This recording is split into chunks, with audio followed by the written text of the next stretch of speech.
بسم اللہ الرحمن الرحیم. کھل کے بول کے ساتھ میں ہوں اعتزاز نقی.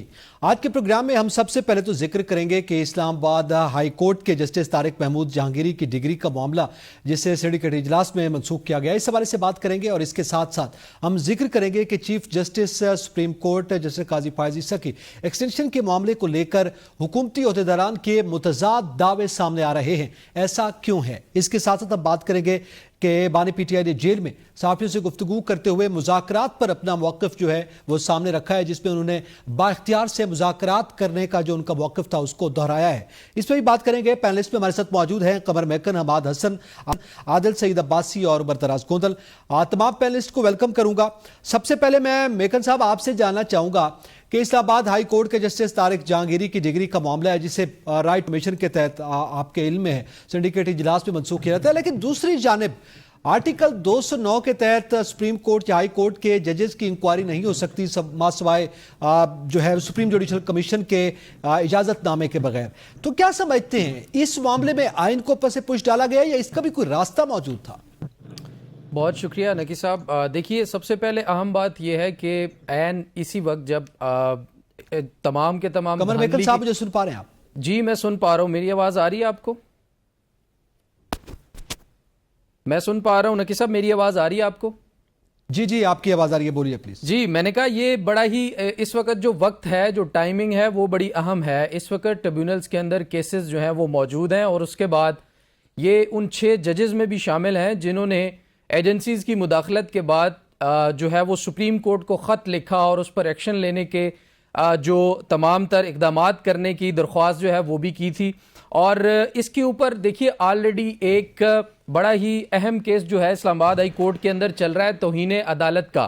یعنی کہ جب یہ جسٹس جہانگیری کے خلاف یہ تمام چیزیں شروع ہوئی تھی تو یہ جو ہے وہ اس وقت اسلام آباد ہائی کورٹ نے اس کے اوپر فل کورٹ بنایا اور اس کے اوپر پھر ان لوگوں کو نوٹسز بھی کیے. لیکن حیران کن طور پر اس وقت یہ کہا گیا کہ جو توہین عدالت کر رہے ہیں، یعنی جہانگیری جسٹس جہانگیری کے خلاف کیمپین کر رہے ہیں، وہ گرمیاں اڈیالہ جیل میں گزاریں گے. یہ چیف جسٹس عامر فاروق صاحب نے کہا، لیکن اس کے بعد حیران کن طور پر کیس بھی گرمیوں کے بعد تک کے لیے ملتوی کر دیا. تو سیریسنس کا اندازہ یہاں سے بھی لگا سکتے ہیں. لیکن اب یہ معاملہ دوبارہ 19 ستمبر کو دیکھا جائے گا تو یہ توہین عدالت کا معاملہ دوبارہ سے شروع ہوگا.